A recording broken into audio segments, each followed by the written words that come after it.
नमस्कार।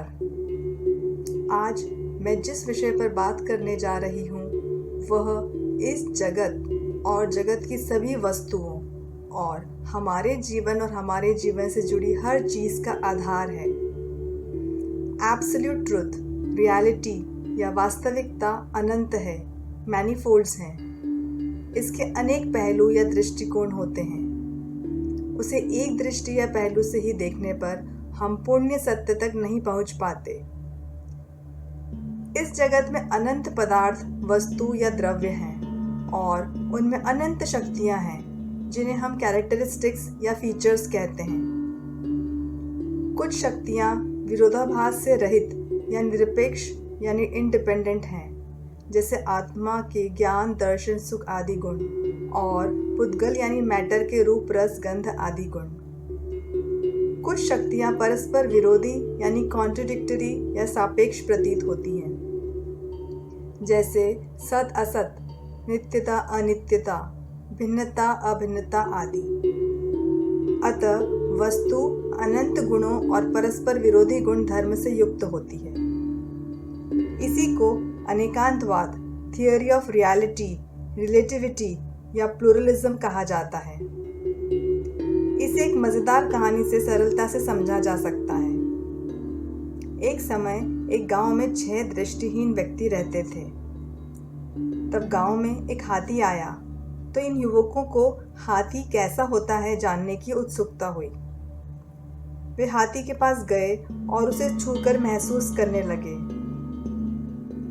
एक युवक ने हाथी की सूंड को पकड़ा और बोला, हाथी मोटे सांप जैसा लगता है। दूसरा युवक हाथी के कान को छूकर बोला, यह तो पंखे जैसा है। तीसरा युवक हाथी के पैर पर हाथ लगाकर कहने लगा, अरे यह तो खंबे जैसा है।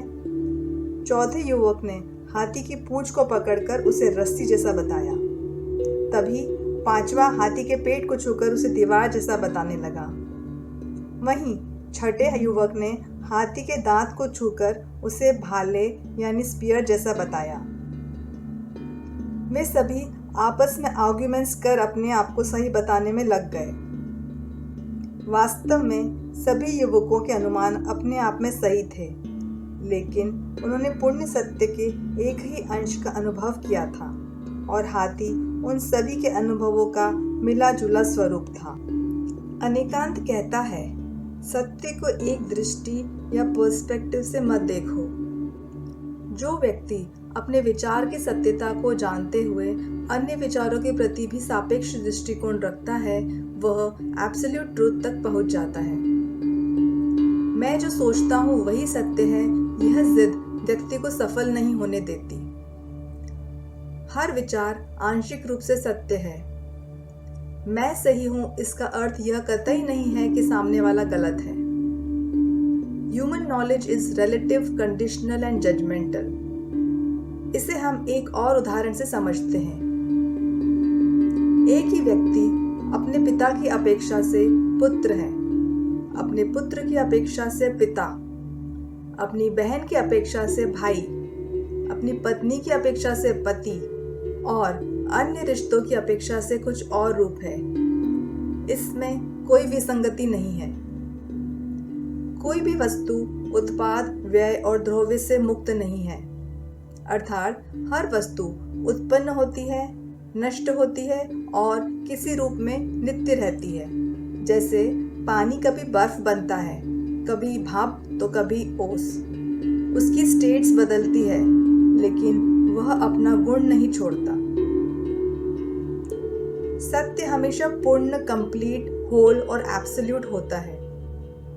अधूरा सत्य हमसे गलत अपेक्षाएं करवाता है, जिससे हम बाद में पछताते हैं। इस जगत में हर वस्तु पूर्ण है। वह सभी विरोधाभासों यानी कॉन्ट्रडिक्शंस या ऑपोजिट्स को साथ लिए होती है।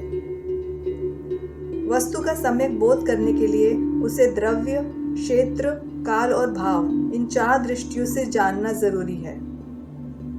Any decision taken without taking in account these 4 angles is not true. यही सापेक्षता यानी रिलेटिविटी का सिद्धांत है। एक ही वस्तु किसी को सुख तो किसी को दुख देती है। एक के लिए फायदेमंद तो दूसरे के लिए नुकसानदायक होती है। एक ही समय किसी के लिए दिन तो किसी के लिए रात होता है। ऐसा इसलिए होता है क्योंकि हमारे माइंड में वस्तु को पूर्ण रूप से देखने की कैपेबिलिटी नहीं है। वह कॉन्ट्रडिक्शंस को एक साथ नहीं देख पाता। जब हम किसी चीज़ के फेवर में होते हैं तो उसकी अच्छाइयाँ ही दिखाई देती है, और जब हम किसी चीज़ के अगेंस्ट होते हैं तो उसकी सारी बुराइयाँ ही नज़र आती हैं। इस वजह से हम कॉन्ट्रडिक्शंस को अलग अलग मानते हैं। एब्सोल्यूट ट्रूथ हमेशा अपने साथ पॉजिटिव और नेगेटिव दोनों एस्पेक्ट साथ लिए होता है। अखंड सत्य केवल सर्वज्ञ या ओमनीसेंट जानते हैं,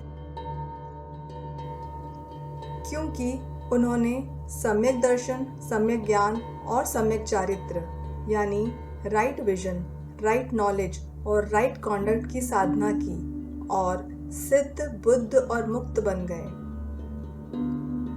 मनुष्य का ज्ञान जैसे जैसे विकसित होता जा रहा है वैसे वैसे उसे पता लग रहा है कि उसका अज्ञान ज़्यादा गहरा है। अगर हमारी सोच संकीर्ण है, हम ओपन माइंडेड नहीं हैं, तो कई समस्याएं खड़ी हो जाती है। ऐसे में जीवन के हर पहलू को सापेक्षता से समझना ज़रूरी है। इसके लिए हमें सेल्फ अवेयर रहते हुए जो जैसा है उसे वैसा देखने की क्षमता को विकसित करना होगा, यानी साक्षी भाव या सम्यक दर्शन का अभ्यास करना होगा। जब हम जागरूक रहने लगते हैं तब हमारे ब्रेन का फ्रंटल लोब, जहां हमारी पिट्यूटरी ग्लैंड स्थित है, एक्टिवेट हो जाता है और हम हर वस्तु को उसके विरोधी गुण धर्म के साथ परसीव करने लगते हैं।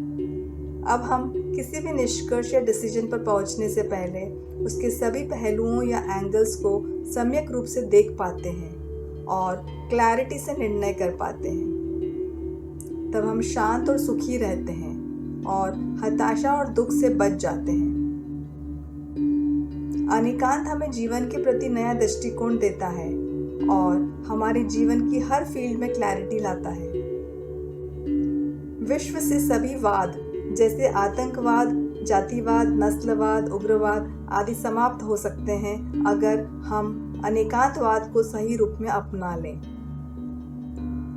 लोकतंत्र यानी डेमोक्रेसी की सफलता में भी अनेकांतवाद की अहम भूमिका है। Thank you so much for watching this video. I hope theory of reality will definitely bring clarity in your perspective and you will be able to perceive truth as it is.